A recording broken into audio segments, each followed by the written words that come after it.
지난 한 주간 동안 제 마음속 깊이 울림이 되었던 메시지가 있는데, 그것은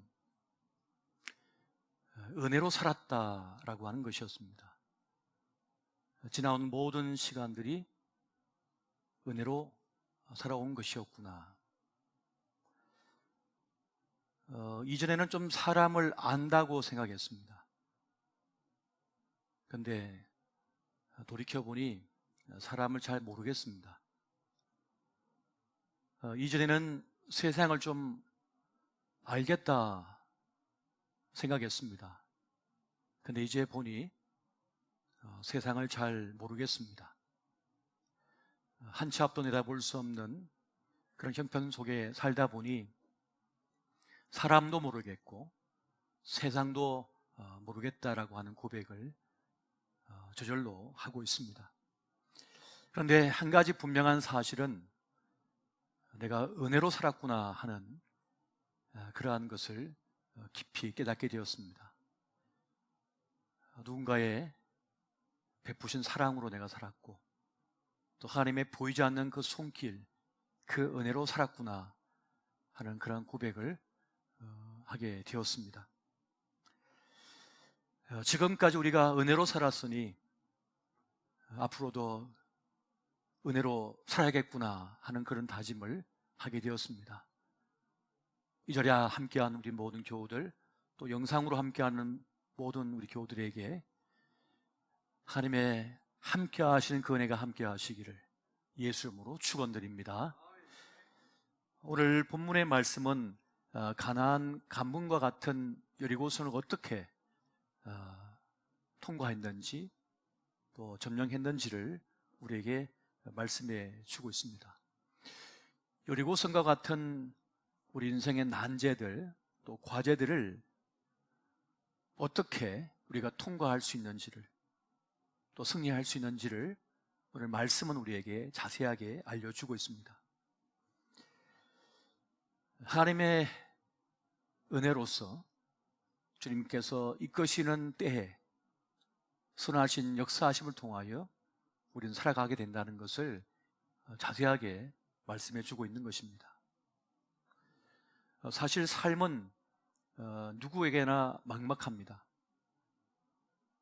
지금 실패해서 또 실패할까 싶어 막막한 분들이 계십니다. 또 한 번 성공했지만 이 성공이 계속 이어질 것인가 라고 하는 그러한 형편 속에서, 고민 속에서 또 막막함을 느끼는 분도 있습니다. 왜냐하면 또 성공한다는 보장이 없기 때문에 그렇습니다.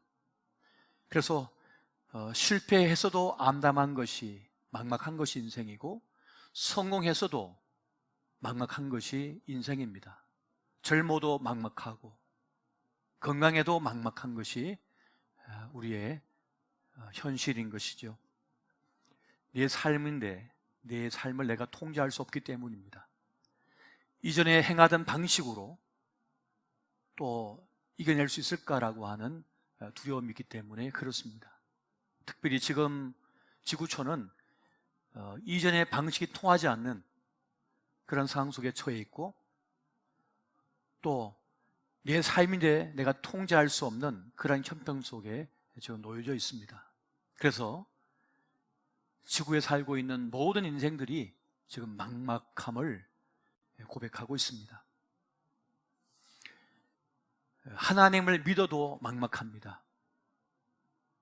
하나님을 잘 믿는 사람도 막막함을 경험할 때가 많습니다. 왜냐하면 하나님께서 모든 인생의 고난을 면제시켜주지 않기 때문입니다.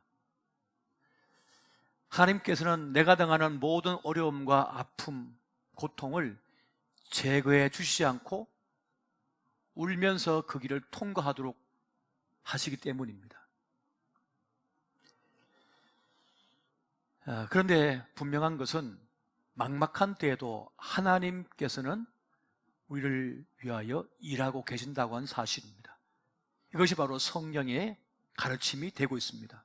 그래서 우리는 그 은혜를 기대할 수 있어야 되고 또 은혜의 때를 기다리며 버틸 수가 있어야 하겠습니다. F.B. 마이어라고 하는 목사님이 계셔요. 그분이 이렇게 말씀을 하십니다. 하나님의 명령 가운데 가장 지키기 어려운 한 가지는 가만히 있는 것이다. 여러분, 출애굽기 14장 말씀이 있죠. 모세가 백성에게 이르되 너희는 두려워하지 말고 가만히 있어서 여호와께서 오늘 너희를 위하여 행하시는 구원을 보라. 너희가 오늘 본 애굽 사람을 영원히 다시 보지 아니하리라. 여호와께서 너희를 위하여 싸우시리니 너희는 가만히 있을지니라. 가만히 있으라. 근데 이 가만히 있는 게 제일 힘든 거거든요. 여러분, 내일을, 미래를 예측할 수 없다는 것, 그리고 자기 삶인데 자기가 기획할 수 없다라고 하는 것만큼 답답한 일도 없습니다. 그런데 주님은 우리에게 기다리라, 멈춰서 있으라 라고 말씀하시는 것입니다. 그 답답함 속에서도 하나님의 구원하심을 보라 말씀하시는 것이죠. 그렇게 우리는 하나님의 일하시는 방식이 납득이 되지 않을 때가 많습니다. 때로는 답답할 때가 참 많습니다. 오늘 본문에 등장하고 있는 이 여리고성을 점령하고 통과하는 이 방식도 사실 마찬가지입니다. 요수아 6장 3절부터 5절까지 말씀 우리 한 절씩 보시고 5절은 같이 보겠습니다. 너희 모든 군사는 그 성을 둘러 성 주위를 매일 한 번씩 돌되 엿새 동안을 그리 하라. 제사장 7은 7 양각 나팔을 잡고 언약궤 앞에서 나아갈 것이요 7째 날에는 그 성을 7번 돌며 그 제사장들은 나팔을 불 것이며 다 같이 제사장들이 양각 나팔을 길게 불어 그 나팔 소리가 너희에게 들릴 때에는 백성은 다 큰 소리로 외쳐 부를 것이라. 그리하면 그 성벽이 무너져 내리리니 백성은 각기 앞으로 올라갈지니라 하시매. 이 하나님의 방식이, 이 하나님의 행하심이 우리의 방식과 너무 다릅니다. 우리의 이성, 지식을 넘어서는, 아니 어떻게 보면 아무것도 하지 않는다고 하는 것이 말이 안 되는 그러한 것을 주님께서 요구하고 계시기 때문입니다. 여기서 우리가 깨닫는 바가 있습니다. 그것은 하나님의 관심은 여리고성을 점령하는 데 있지 않다는 것입니다. 우리의 관심은 여리고성을 넘어서는 데 있습니다. 근데 하나님의 관심은 여리고성 따위가 아닙니다. 주님께서 원하시면 그냥 하룻밤새에 무너지게 할 수도 있어요. 굳이 7일 동안이나 여리고성을 그렇게 둘러서 돌 필요도 없습니다. 단 한 번에 끝내실 수도 있어요. 그럼에도 불구하고 하나님께서는 자기 백성들로 하여금 그 여리고성을 돌게 하십니다. 왜 그럴까요? 지금 하나님의 관심은 여리고성이 아니라 이스라엘 백성들의 마음, 믿음에 있기 때문입니다. 그것은 이 모든 것이 은혜로 되었다고 하는 사실을 자기 백성들이 깨닫기를 주님께서는 원하신다는 사실입니다. 여러분, 여리고성을 도는 동안 이스라엘 백성들은 하나님께 집중하게 되었습니다. 그렇게 여리고성을 도는 동안에 그들의 자만이 깨어졌습니다. 그리고 내 속에 있는 거품이 빠지기 시작했습니다. 한 번도 아니고 두 번도 아니고 세 번도 아니고 7바퀴나 7일 동안 여리고성을 돌면서 이스라엘 백성들은 깨달았습니다. 이 성은 난공불락의 성벽이다. 틈이 없구나. 여리고성 안에 있는 저 군대는 감히 우리가 어찌할 수 없는 강력한 군대이구나. 우리가 가진 무기에 비해서 그들이 가진 무기는 첨단 무기이구나. 장대한 그들에게 우리는 정말 연약한 존재이구나 하는 것을 통하여 나의 약함을 깨닫기 시작했습니다. 그리고 그렇게 도는 동안에 하나님을 바라보게 됩니다. 하나님을 기억하게 됩니다. 애굽의 10가지 재앙을 통하여 출애굽하게 하시고 홍해를 가르게 하시고 광야길을 40년 동안 신발 하나 흐트러지지 아니하고 옷이 헤어지지 않으며 살게 하셨고, 낮에는 구름기둥 밤에는 불기둥이요 반석에서 샘물이 터지게 하시며 메추라기 때로 고기를 먹게 하시고 매일마다 만나를 주셔서 살게 하신 분, 홍해를 가르듯 요단강을 건너게 하신 분, 그분을 이 백성들은 바라보게 되었습니다. 깨닫게 되었습니다. 그렇게 그들은 자신의 약함을 인정하게 되었고 하나님의 크심을 다시 한번 깨닫게 되었습니다. 그리고 이 전쟁은 우리에게 속한 것이 아니고 하나님께 속했다고 하는 사실을 분명하게 알게 되었습니다. 이제는 나를 기대하는 것이 아니라 하나님을 기대하는 그러한 백성들이 되었습니다. 그렇게 하나님께서는 그 기다림의 시간을 통하여, 무료해 보이는 그 시간을 통하여 그들을 만지고 계셨던 것입니다. 여러분, 때로는 나에게 닥친 시련의 시간들이 무의미해 보일 때가 있어요. 나를 망치는 것처럼 보일 때가 있어요. 아무짝에도 쓸모없는 시간이 나에게 주어졌다고 생각할 수 있습니다. 이 사건 때문에 나는 죽을 것이다, 나는 망할 것이다, 나는 절망적이다 라고 생각할 수 있습니다. 근데 하나님께서는 그 무의미해 보이는 그 시간을 통하여, 그 시련의 시간을 통하여 나를 부인하고 주님을 바라보게 그렇게 만들고 계셨던 것입니다. 그래서 고난은 유익이라고 시편 기자는 말씀하고 있는 것입니다. 예레미야 48장에 보면 모압 족속에 대한 메시지가 있습니다. 모압은 젊은 시절부터 평안하고 포로도 되지 아니하였으므로 마치 술이 그 찢기 위에 있고 이 그릇에 저 그릇으로 옮기지 않음 같아서 그 맛이 남아있고 냄새가 변하지 아니하였도다. 모압이 형편없는 민족이 된 이유를 말씀하시는 겁니다. 그러니까 극상품의 최고급 포도주가 되는 것이 최상급의 사람의 모습이라면 모압은 손을 대지 않아서 탁한 그 맛, 탁한 그 모습으로 남아있다는 겁니다. 여러분, 포도를 짜게 되면 그 즙이 흘러내립니다. 그리고 그것을 두면 찌꺼기가 바닥으로 가라앉습니다. 침전물이 생기는 거죠. 그리고 나서 그 포도주를 또 다른 곳에 붓습니다. 또 그렇게 두면 또 침전물이 생깁니다. 그러면 더 찌꺼기를 버리고 오롯이 투명한 색상의, 아니 최고의 빛깔을 가진 그 포도주를 이제 숙성을 시킵니다. 그리고 시간이 흐르면 어떤 값으로도 사기 어려운 최상급의 모습이 되는 것이죠.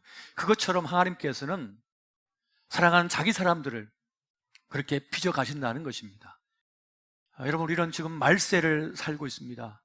말세 때에 가장 필요한 능력이 무엇이겠습니까? 그것은 바로 인내심입니다. 주님께서 초림하셔서 십자가 지시고 부활 승천하셨습니다. 그리고 다시 재림하실 그때까지 사는 것을 말세라고 합니다. 이 말세 때 승부처는 인내심에 있습니다. 인내의 능력에 달려있는 거예요. 그래서 야고보서 5장은 우리에게 3가지 인내를 가르쳐주고 있습니다. 그것은 농부의 인내, 선지자의 인내, 그리고 욥의 인내라고 하는 것입니다. 야고보서 5장 7절, 8절 또 10절, 11절 말씀을 우리 한 절씩 보시고 마지막 절은 같이 보겠습니다. 그러므로 형제들아, 주께서 강림하시기까지 길이 참으라. 보라, 농부가 땅에서 나는 귀한 열매를 바라고 길이 참아 이른 비와 늦은 비를 기다리나니 너도 길이 참고 마음을 굳건하게 하라. 주의 강림이 가까우니라. 형제들아, 주의 이름으로 말한 선지자들을 고난과 오래 참음의 본으로 삼으라. 보라, 인내하는 자를 우리가 복되다 하나니 너희가 욥의 인내를 들었고 주께서 주신 결말을 보았거니와 주는 가장 자비하시고 긍휼히 여기시는 이시니라. 아멘. 첫 번째, 농부의 인내가 있습니다. 근데 농부의 인내는 21세기와는 잘 맞지 않는 것 같습니다.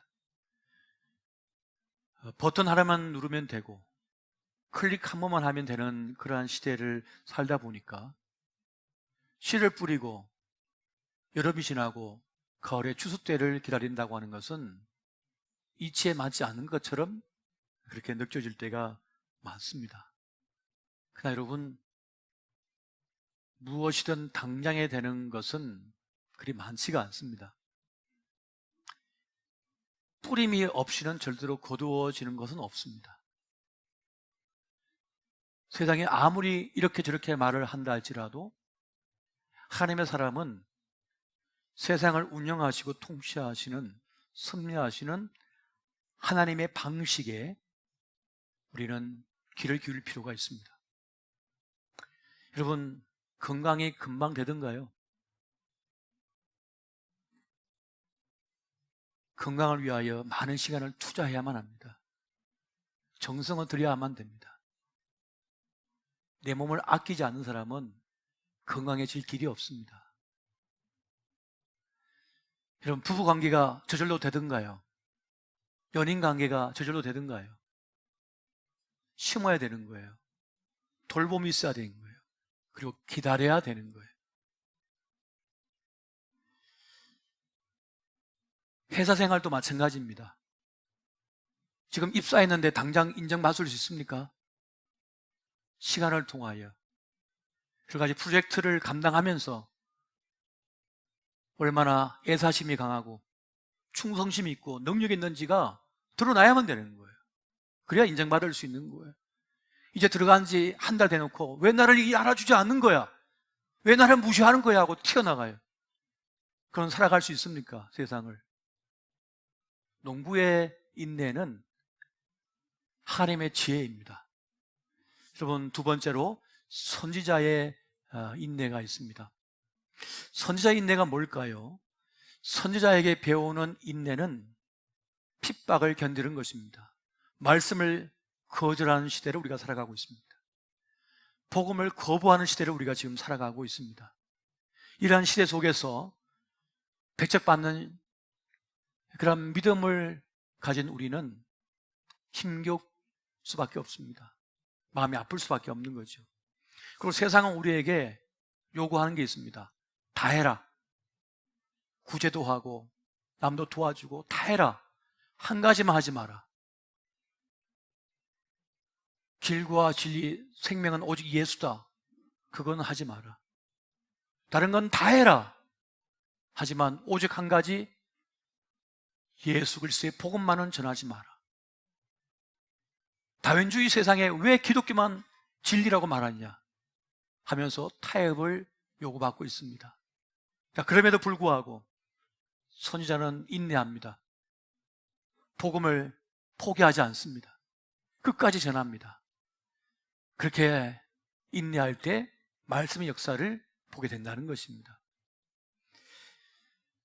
세 번째는 욥의 인내입니다. 욥의 인내가 말하는 것은 무엇일까요? 그것은 고난의 이유를 모른다입니다.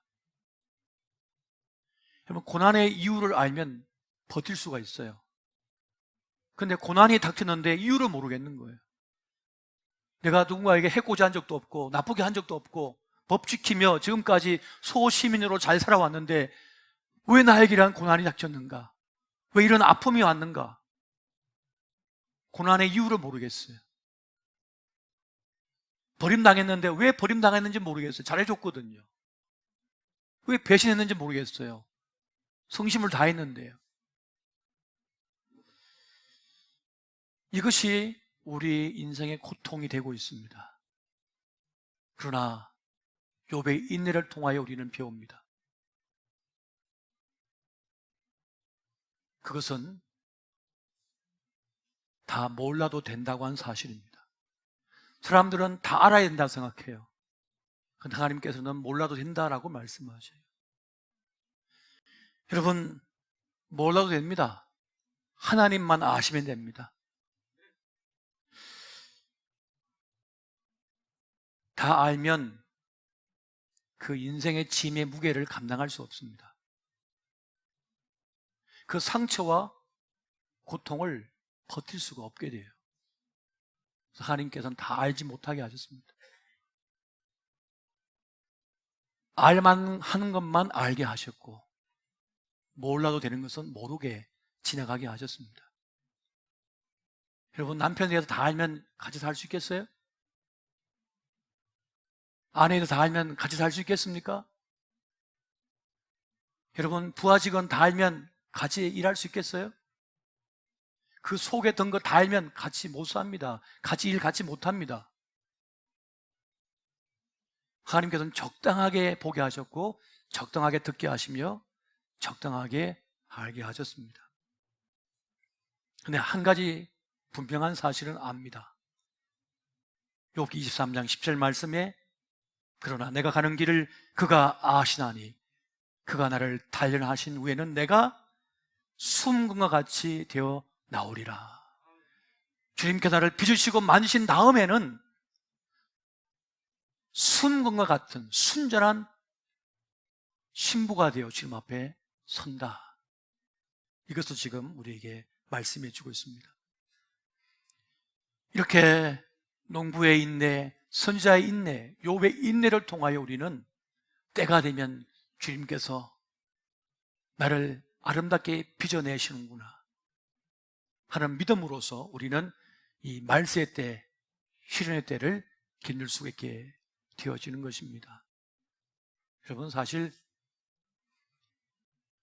건강해도 아파도 잘 나가도 못 나가도 돈 있어도 없어도 권력 있어도 없어도 다 막막하기는 마찬가지입니다.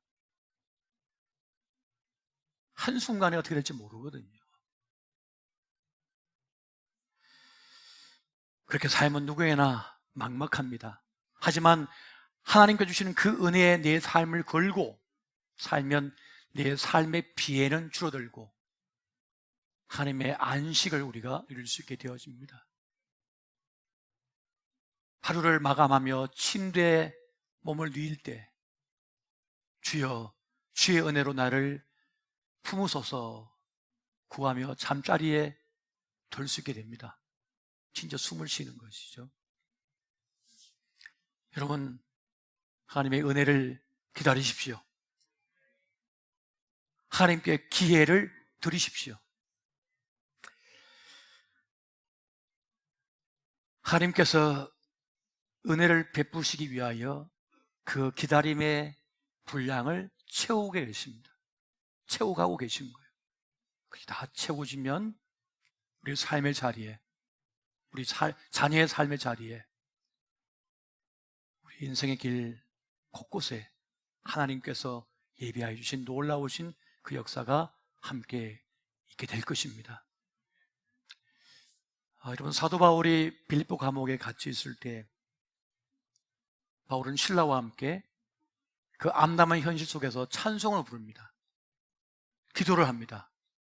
그렇게 몇 날 며칠이 지나더니 어느 순간 온문이 활짝 열려져 버렸어요. 때가 되매 주님께 그 문을 열어버리신 거예요.